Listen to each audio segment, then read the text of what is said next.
Assalamualaikum warahmatullahi wabarakatuh. Alhamdulillah kita ketemu lagi ya, untuk melanjutkan kajian sirah nabawiyah kita. Kita mencoba untuk menyelami lebih dalam fase demi fase sejarah yang berkaitan dengan Nabi ya, sehingga ini bisa membuat kita mencintai Nabi sallallahu alaihi wasallam. Nah, terakhir kita membahas tentang tekanan yang dihadapi Nabi yang diberikan oleh kaum musyrikin Quraisy untuk menghentikan dakwah. Nah, kita masih membahas lebih lanjut itu, bahwa metode yang mereka lakukan melemahkan mental, ya, ejekan-ejekan. Nah, hari ini kita coba lebih spesifik. Itu Abu Jahal. Abu Jahal ini luar biasa. Ini luar biasa, ya.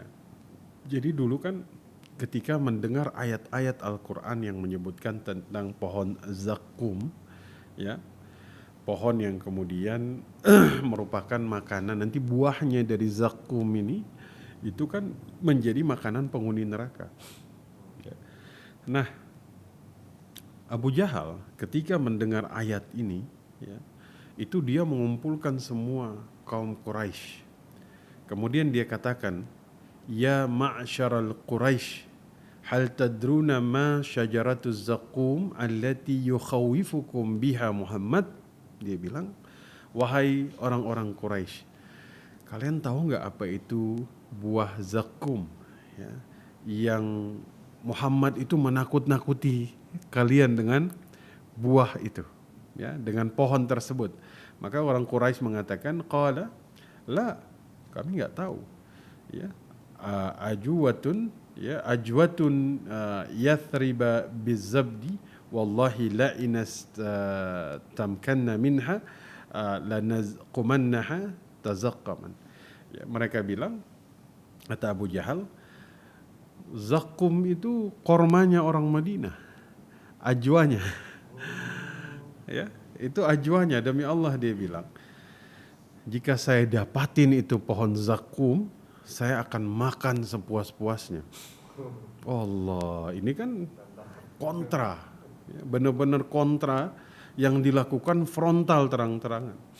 Nabi bilang, ya, dalam ayat Allah katakan bahwa pohon zakum ini buahnya itu jadi buah-buahan penghuni neraka. Kata dia, Abu Jahal, itu korma ajwanya penduduk Madinah. Kalau saya dapatkan, saya akan makan sepuas-puasnya. Ini kan luar biasa. Karena Allah itu kan menurunkan ayat khusus tentang zakum ini. Ya, itu dalam surat Ad-Dukhan. Inna syajarataz zakum, ya, sesungguhnya pohon zakum ini, ya, ta'amul athim. Dia adalah makanan bagi orang-orang yang athim, orang-orang yang berdosa. Kal muhli yaghli fil butun. Ya, jadi dia sebagaimana minyak yang panas di dalam perut mereka, kaghalil hamim, ya, sebagaimana mendidihnya air panas. Itu gambaran Allah tentang pohon zakum. Itu Abu Jahal mendengar ini, dia bilang, ya, kalian tahu nggak pohon zakum yang diceritakan oleh Muhammad? Enggak, itu pohon korma ajwanya penduduk Madinah.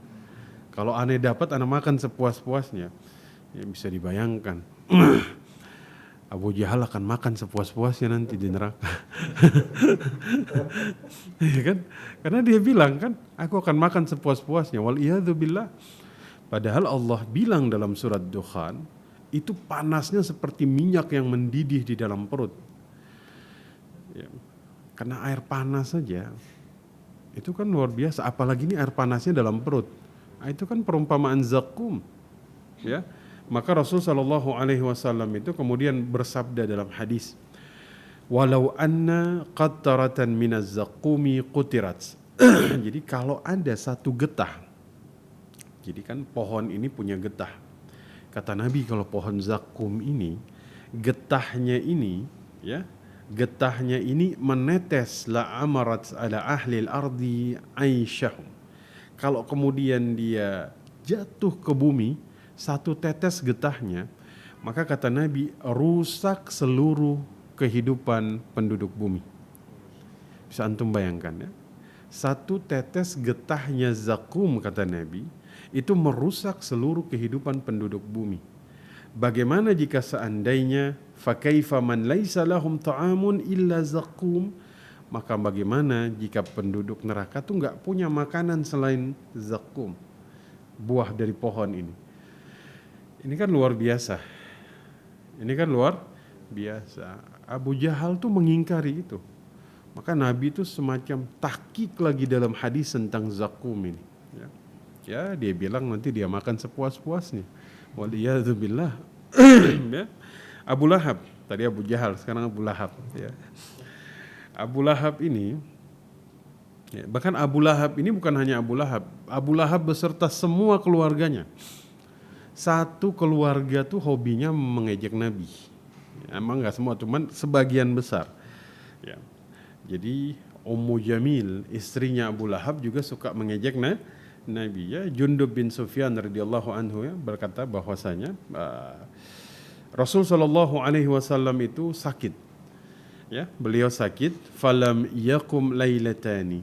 Ya, beliau sudah 2 hari itu tidak bangun karena sakit. Ya.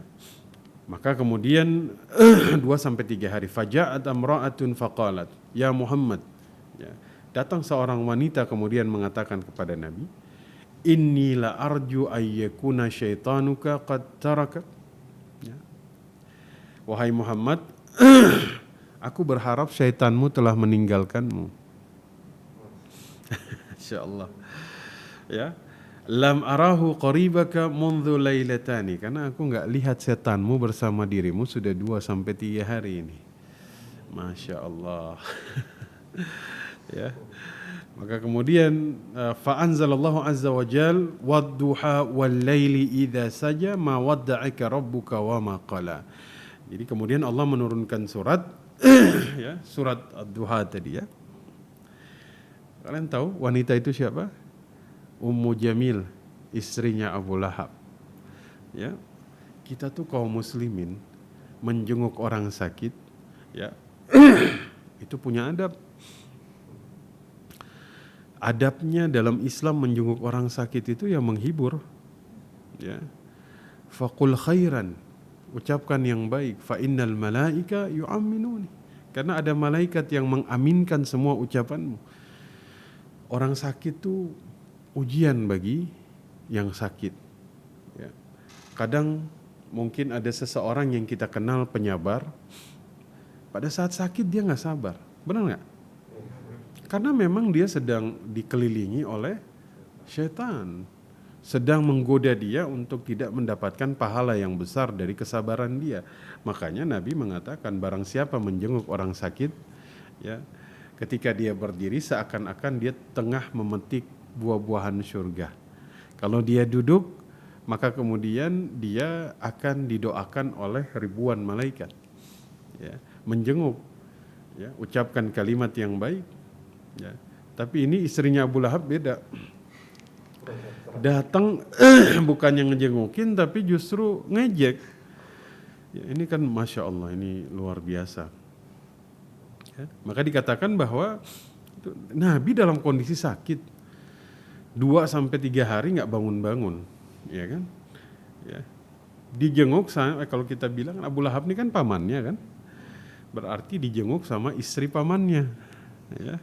Yang seharusnya ini menghibur hatinya. Yang orang lagi lemes, lagi sakit. Ya, dijenguk sama istri pamannya kan, berharap bahwa ya datang menghibur, mendoakan. Tapi karena mengejek, udah gitu yang ngejek ini bukan laki-laki, perempuan. Ngejek. Iya kan? Ini kan luar biasa. Dibilang setanmu nggak ada, kemana 2 hari ini? Ini kan setan yang kemudian mereka katakan setan ini kan Jibril, malaikat Jibril. Ya, maka kemudian memang turunlah surat dalam Al-Quran ini, surat Al-Lahab itu kan, wa mra'atuhu hammalatal hatab. Ya, begitupun istrinya Abu Lahab di neraka sebagai pembawa kayu bakar. Ya. Jadi luar biasa. Bahkan istrinya Abu Bakar, Ummu Jamil ini, bukan Abu Bakar, Abu Lahab. Abu Lahab itu punya lagu yang diciptakan khusus, bersenandung. Kalau kemudian, ya, mungkin yang sekarang ada ya, orang yang nyiptain lagu buat ngejekin orang, ya, yang khusus ya dia senandungkan ketika melihat orang yang dia ini kan. Ya dulu tuh begitu. Ya kan dia ini kan mudhammamun abaina wa dinuhu qalaina wa amuruhu asaina. Ya mudhammam ini orang yang tercela. Ya, kami tuh enggan enggak mau datang kepada dia, agamanya kita tinggalkan, perintahnya kita ingkari. Itu syair yang khusus dibuat oleh istrinya Abu Lahab kepada Nabi. Makanya kan kita pernah bahas semua metode dilakukan, sampai lagu pun dibuat. Bagaimana kemudian mereka berusaha untuk menggagalkan dakwahnya Nabi. Ya, tapi seperti yang sudah saya sampaikan, inilah luar biasanya. Semua metode dipakai. Tapi yang di depan mata jelas-jelas tuh Allah tutup hati dan pikiran mereka. Orang Abu Lahab tuh kan diturunkan ayat bahwa dia dan istrinya kan celaka di neraka. Kan semua metode mereka pakai, dibilang tukang sihir, dibilang tukang tipu, pendongeng, tersihir, semuanya dipakai. Kalau mereka berpolitik sedikit saja, ini kan Nabi Muhammad sudah menyampaikan bahwa Allah menurunkan ayat Abu Lahab tempatnya di neraka. Kalau Abu Lahab berpolitik saja pada saat itu, pura-pura masuk Islam, maka terbantahkan apa yang difirmankan oleh Allah pada saat itu, betul kan? Dia pura-pura masuk Islam, maka Quraisy akan meragukan, oh ini kata Tuhannya Nabi Muhammad, Abu Lahab celaka, buktinya dia masuk Islam. Tuh bayangkan bertahun-tahun tuh hatinya tertutupi untuk tidak terpikirkan tentang itu. Itu dia luar biasa ya. Jadi Nabi ketika dinyanyikan lagu syair seperti itu oleh Ummu Jamil, beliau mengatakan, ala ta'jabuna kaifa yasrifullahu anni syatma Quraisy wa la'nahum yashtimuna mudhammaman wa yal'anuna mudhammaman wa ana Muhammad. Tidakkah kalian takjub bagaimana Allah itu memalingkan cercaan Quraisy dan laknat mereka? Mereka mencela mudhammam, melaknat mudhammam, sementara aku Muhammad. Jadi itu tuh di ini. Jadi mudhammam, ya Allah itu mengalihkan cercaan mereka bukan kepada Nabi Muhammad. Ana Muhammad bukan mudhammam. Ya, itu kan luar biasanya. Kalian gimana kemudian enggak takjub bahwa semuanya ini seakan-akan tuh teralihkan sebenarnya. Ya. Maka itu luar biasa. Jadi Abu Lahab menghina, ya. Istrinya menghina. Anaknya namanya Utbah bin Abi Lahab. Itu kerasnya luar biasa. Ejekannya itu lebih keras lagi.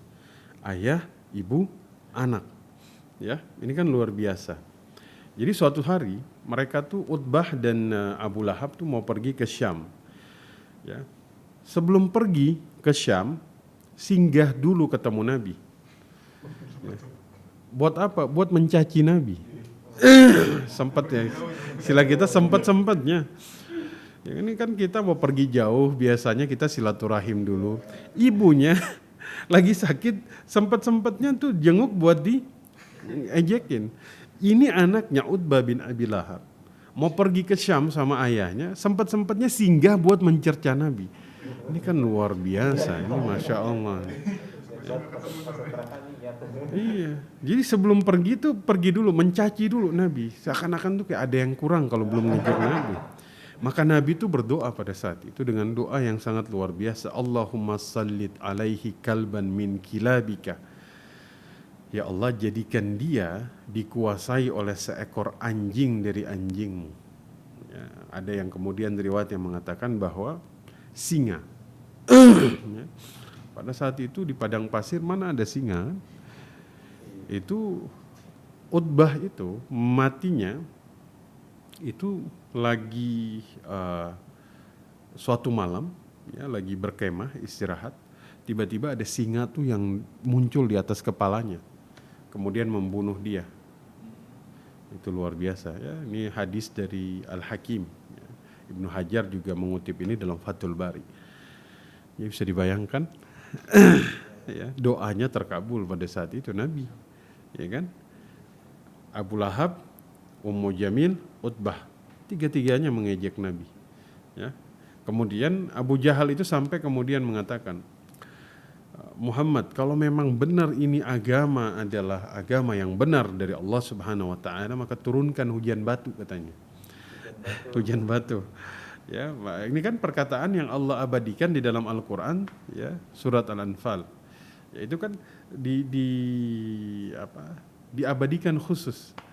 Ya, bahwa Abu Jahal itu pernah meminta hujan batu. Ya. Jadi ini memang metode yang luar biasa. Ya, metode menjatuhkan mental Nabi dengan cara mengejek beliau, ya, dengan cara menghina beliau, istihza ini, ya, agar kemudian mereka tuh menjauhi Nabi. Ya, memang yang sudah kita bahas, kebanyakan yang masuk Islam pada saat itu umurnya di bawah Nabi. Ya, ada orang tua, teman tidak terlalu banyak usianya. Ya, jadi untuk memanfaatkan ini, mereka tuh bikin pengumuman. Mereka tahu, wah ini lebih banyak yang muda daripada yang tua, maka mereka bikin pengumuman. Ya. Jadi pengumuman ini disampaikan kepada semua pembesar-pembesar Quraisy. Ya, urus anak-anak kalian, jangan sampai mereka mengikuti agamanya Muhammad. Secara, wah ini kayaknya dari orang tuanya aja deh, gitu kan? Orang tuanya dikumpulin, ya. Tolong tuh urusin anak-anak kalian agar apa? Agar tidak mengikuti agamanya Muhammad. Ya, beri tekanan kepada mereka agar mereka meninggalkannya. Itu kan diantaranya Sa'ad bin Abi Waqqas. Sa'ad bin Abi Waqqas usianya masih muda pada saat itu, ya, sehingga kemudian ibunya kena hasutan ini. Ya, ibunya kena hasutan ini sehingga kemudian ibunya tuh memaksa, udah tinggalkan Muhammad, nggak mempan, dirayu tinggalkan Muhammad, dipaksa nggak mau juga. Akhirnya ibunya ini mogok makan dan minum, ya, mogok makan dan minum, ya. Nah, sehingga kemudian ibunya ini lemas, hampir meninggal. Sa'ad bin Abi Waqqas dipanggil, ya.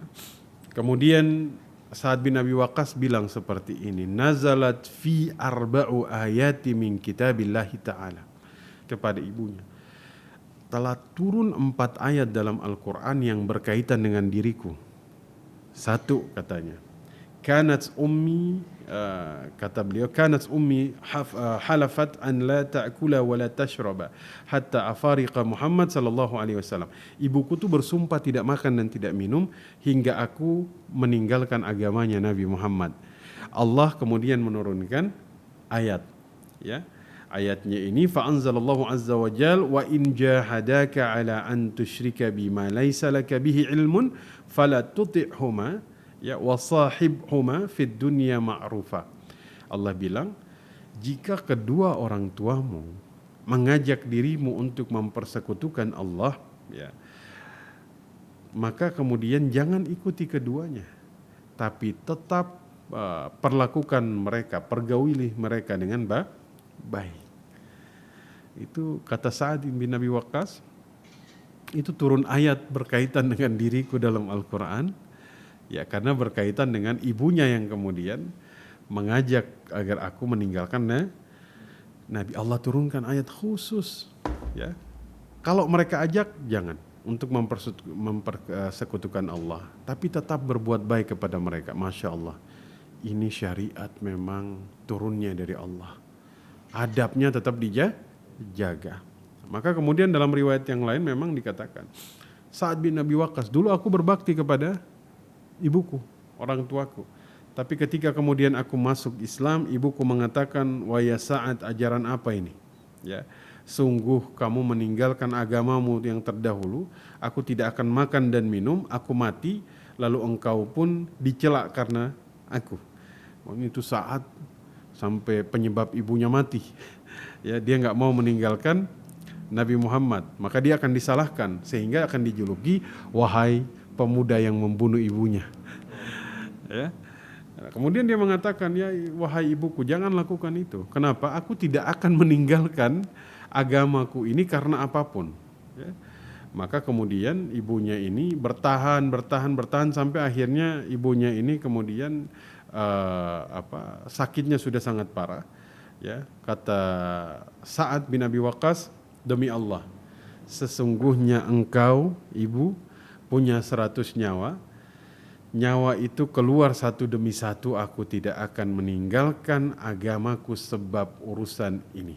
Makanlah, kata Sa'ad, ya. Sampai ibunya makan akhirnya. Bayangkan, ibunya nggak kuat. Ibunya kena hasutan dari Quraisy. Ya, mereka kumpulin, ya, anak-anak kalian tolong diurusin biar nggak ikut agamanya Nabi Muhammad Sallallahu Alaihi Wasallam. Artinya apa? Semua jalan itu ditempuh, ya, semua jalan ditempuh. Ya. Jadi kemudian dalam riwayat yang lain, ya, maka kita mengatakan bahwa ini sudah masuk kepada perang mental. Ya. Ini perang mental. Ya. Nah ini juga sama, ya. Untuk menghentikan, ya, ini juga yang dialami Sa'ad bin Abi Waqqas dialami oleh Mus'ab bin Umair. Ya. Mus'ab bin Umair ini luar biasa. Ini Masya Allah, ya, saya tuh selalu kagum dengan Mus'ab bin Umair ini. Ya. Kenapa? Karena dia menghadapi begitu banyak ujian dan cobaan dengan keislamannya yang sangat luar biasa, yang kemudian dialami oleh seorang pemuda. Ya. Mus'ab ini, ya, dikatakan dalam Raudul Al-Unuf, ya, kana Mus'ab ibn Umair fata Makkah syababan wa jamalan, ya, wa kana abawahu yuhibbanihi wa kanat ummuhu taksuhu ahsana ma yakunu min ath-thiyab, ya, wa kana a'tara ahli Makkah yalbasul hadrami min ni'al. Jadi intinya ini anak nih diurusi oleh orang tuanya dengan segala sesuatu yang terbaik. Rambutnya tuh rapi, bajunya itu dari hadrami, ya, wanginya itu atarnya ini yang terbaik. Bahkan dikatakan dia tuh kalau jalan, Mus'ab ini sudah ngelewatin suatu pasar, orangnya sudah jauh, baunya tuh masih ketinggalan.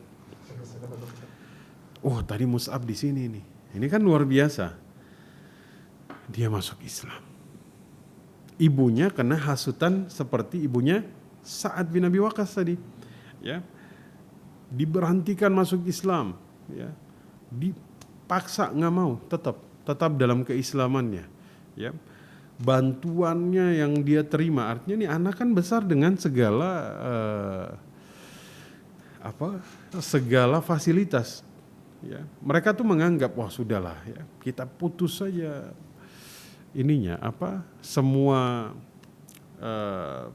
fasilitas dia, ini anak pasti kembali. Enggak, ternyata dia tetap kemudian untuk jadi diusir, ya, bahkan kemudian nanti kita tuh menemukan dia termasuk yang kemudian disiksa dengan siksaan yang sangat luar biasa, ya, sampai Nabi itu saja sampai menangis ketika melihat Mus'ab, ya, dalam riwayat, ya, dari Ali bin Abi Thalib, innal julusu ma'a Rasul sallallahu alaihi wasallam fil masjid idza tala'a Mus'ab ibnu Umair ma 'alaiha illa burdatun lahu, ya, saya ini kan saja, mereka lagi duduk di masjid, tiba-tiba masuk Mus'ab bin Umair, ya, itu bajunya ini dari kain burdah yang warnanya itu sudah kusut, ya, sampai kemudian Nabi itu menangis melihat dirinya.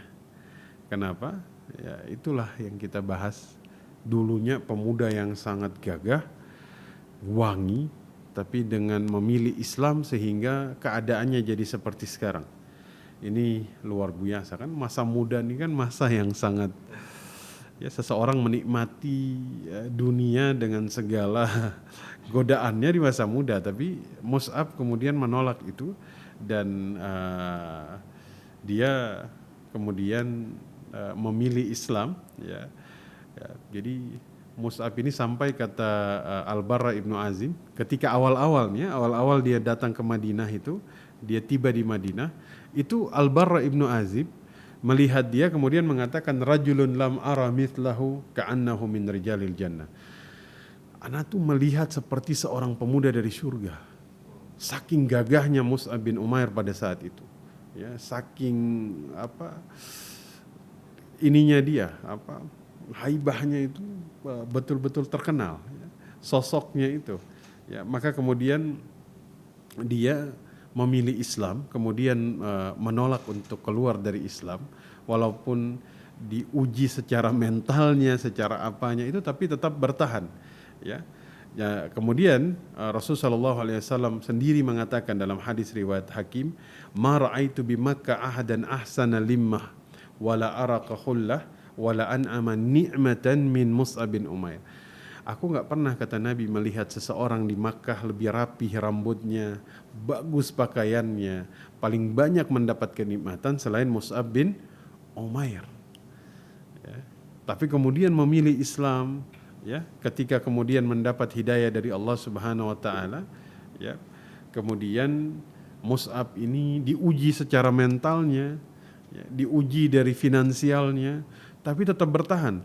Ini kan luar biasa, ya, seperti kita katakan seorang anak muda yang menjual dunianya untuk membeli akhiratnya. Allah, ya. Jadi luar biasa, ya. Artinya ibunya kemudian marah, ya, memutus semua finansialnya, itu nggak bisa mencegah Mus'ab bin Umair dari hidayah Islam ini, ya. Nanti sampai kemudian Mus'ab bin Umair ini nanti akan kita bahas di pertemuan berikut tentang tantangan yang didapatkan dari ini. Nah, maka kemudian semua yang mereka lakukan ini adalah untuk menghentikan dakwah Nabi, ya, dengan cara mereka mengumpulkan semua kaum musyrikin, anak-anak kalian tolong diinikan, ya. Kemudian mereka juga melakukan dengan cara, jadi Nabi SAW itu kan punya 4 anak perempuan kan, Zainab, Ruqayyah, Ummi Kulthum, Fatimah, ya. 2 anak laki-laki itu Abdullah dan Qasim meninggal sebelum beliau diangkat menjadi Nabi, ya. Jadi Zainab menikah dengan Abul As, ya. Ini rekomendasi dari Khadijah, ya. Maka kemudian Ruqayyah dan Ummi Kulthum itu menikah dengan Utbah dan Utaibah ibni Abi Lahab, dengan anaknya Abi Lahab, Utbah, ya. Karena jengkel dengan Nabi, Abu Lahab itu menyuruh kedua putranya untuk ceraikan istri-istri kalian. Masya Allah, ya Allah, ini luar biasa, ya. Ujian yang Nabi dapatkan ini benar-benar dahsyat sekali, ya. Yang punya putri menikah dengan putrinya itu diserang di situ, ceraikan pada saat itu, ya. Maka kemudian yang menolak nanti itu namanya Abul As. Abul As ini menolak untuk menceraikan, ya. Tapi Utbah dan Utaibah mereka setuju untuk menceraikan, ya. Ini gangguan secara psikis ini, ya. Secara mentalitas nih betul-betul dihajar sama sekali, ya. Yang lain kagak mempan. Oh, kita perintahkan pembesar Quraisy Abu Lahab yang punya putra menikah dengan putrinya, ceraikan dua-duanya. Utbah dan Utaibah menceraikan. Abul As itu menolak pada saat itu, ya. Abul As menolak, ya. Walaupun nanti dia dalam keadaan musyrik, tapi nanti dia masuk Islam belakangan. Abul As ini padahal nanti dia masuk Islam, ya. Maka bisa dibayangkan bagaimana seorang ayah tidak sedih ketika kedua putrinya diceraikan, ya. Yang kemudian untuk menghentikan dakwah ini, ya, ini cara mereka kemudian untuk menghentikan dakwahnya Nabi Sallallahu Alaihi Wasallam, ya. Makanya lagi-lagi kita belajar sirah agar kemudian kita tahu bahwa segala ujian dan cobaan yang kemudian bisa kita hadapi sekarang ini, maka belum sedahsyat yang Nabi terima. Dijuluki penyihir, pendusta, tukang dongeng, ya, kena sihir, ya kan? Dikumpulkan Quraisy, ya. Anak-anak kalian urusi mereka keluar dari Islam, jangan ikuti Muhammad. Belum cukup anak-anak kalian yang kemudian menikah dengan putrinya, ceraikan. Ya, di antaranya adalah Utbah dan Utaibah, putra Abu Lahab. Ini kan untuk memberikan tekanan secara mentalitas kepada Nabi Sallallahu Alaihi Wasallam. Tapi ya inilah, ya, tidak ada apapun yang bisa menghalangi dakwah ini karena risalah ini datangnya dari Allah Subhanahu wa taala. Kekuatan sebesar apapun tidak akan sanggup untuk menghentikan risalah ini.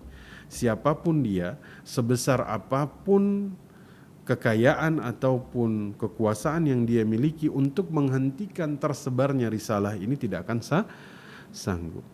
Kalau dia belajar bahwa dulu Quraisy itu pernah melakukan berbagai macam cara tapi tidak berhasil, ya, maka semoga Allah memudahkan dakwah kita, ya.